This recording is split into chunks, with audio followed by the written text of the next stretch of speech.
June 4th, 1943. Railroad Street, Mexia, Texas. The summer night air was thick and hot as the special troop train slowed to a stop under a sky full of stars. Unteroffizier Heinz Bauer, a sunburned veteran of Rommel's Afrika Korps, pressed his face to the window and felt his stomach drop. Every farmhouse, every street corner, every storefront in this tiny Texas town was blazing with electric light at 10 o'clock at night. In Germany, the blackout had been total since 1939. Even before the war, only 1 in 5 rural families had electricity. Yet here, in the heart of what Goebbels had called a decadent, collapsing, Jew-ridden plutocracy, the night glowed like Christmas. 1,850 Afrika Korps prisoners, tanned, tired, and utterly stunned, stepped off not cattle cars, but real Pullman coaches with cushioned seats, dining cars, and white-jacketed porters. The entire town had turned out to watch. Old men in Stetsons, women in sundresses, kids waving little American flags. They weren't jeering. They were staring in wonder at the Germans the same way the Germans were staring at them. What nobody in Mexia realized that night was that they were about to participate in one of the most astonishing psychological operations in military history.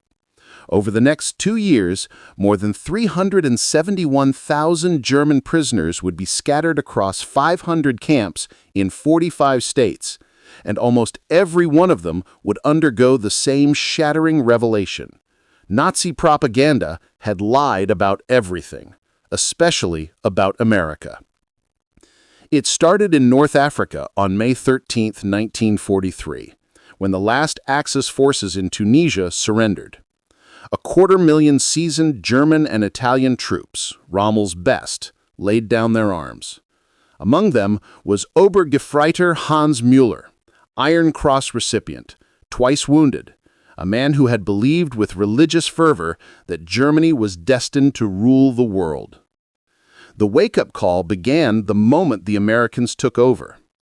In the holding cages outside Oran, Algeria, the prisoners were processed with a speed and efficiency the Wehrmacht had never matched even in its blitzkrieg days.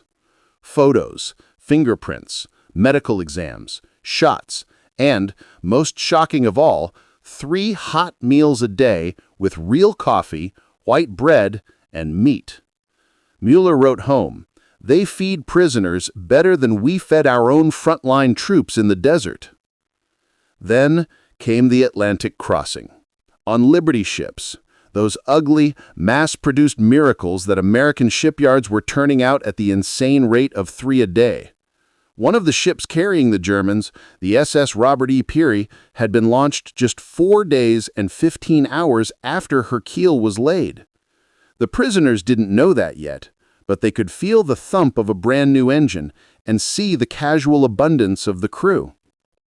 Every day, the American sailors scraped half-eaten steaks and whole loaves of bread into the ocean. More food wasted in a single meal than Müller's company had seen in a week at Al Alamein. When the ships reached Norfolk, Virginia, the real demolition of the Nazi worldview began.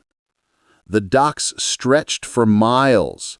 Giant electric cranes lifted cargo that would have taken gangs of horses and men back home. The parking lots were seas of civilian cars, thousands of them owned by ordinary dock workers. In Germany, private cars were for party big shots and the rich. Here, a welder or a stevedore drove to work in his own Ford or Chevy. Then came the trains.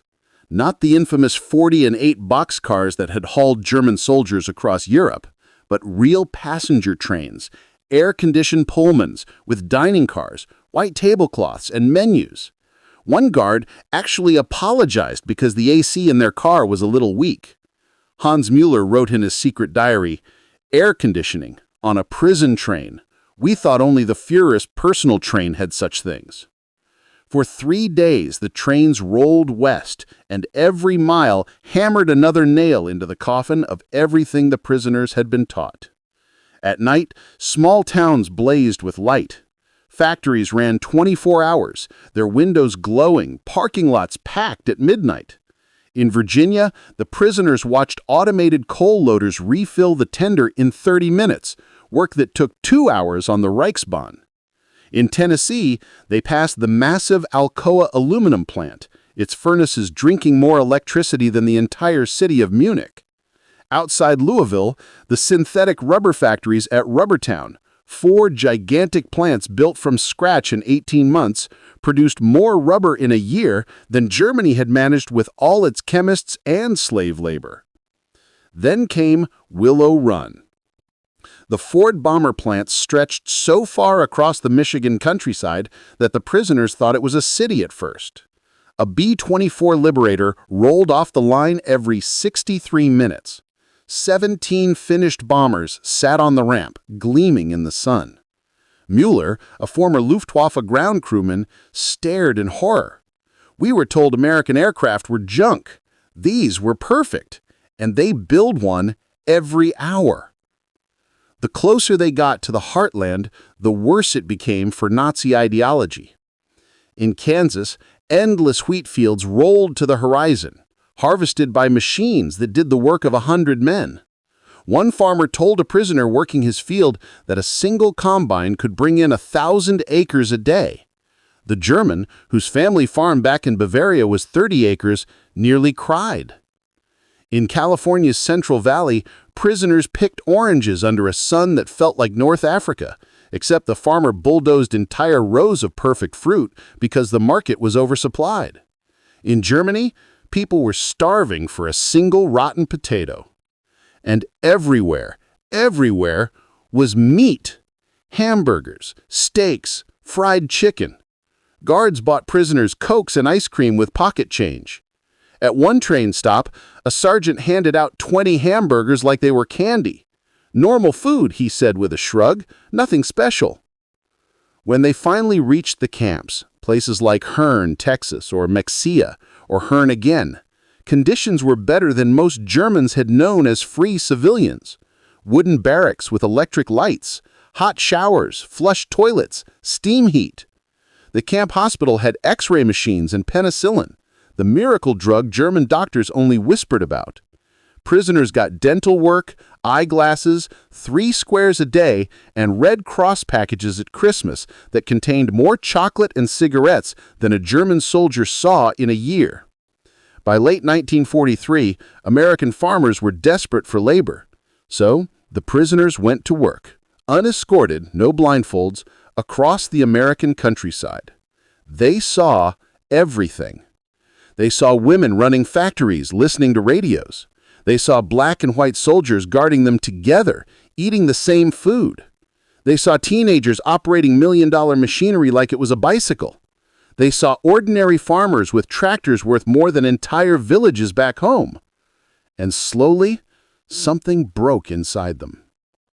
Camp newspapers that started out with swastikas and Sieg Heil began printing articles about American democracy.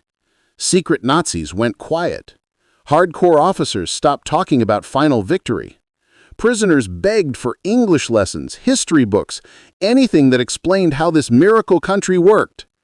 By Christmas 1944, churches sent 500,000 care packages to men who had been killing American boys 6 months earlier. Local choirs sang German carols outside the wire.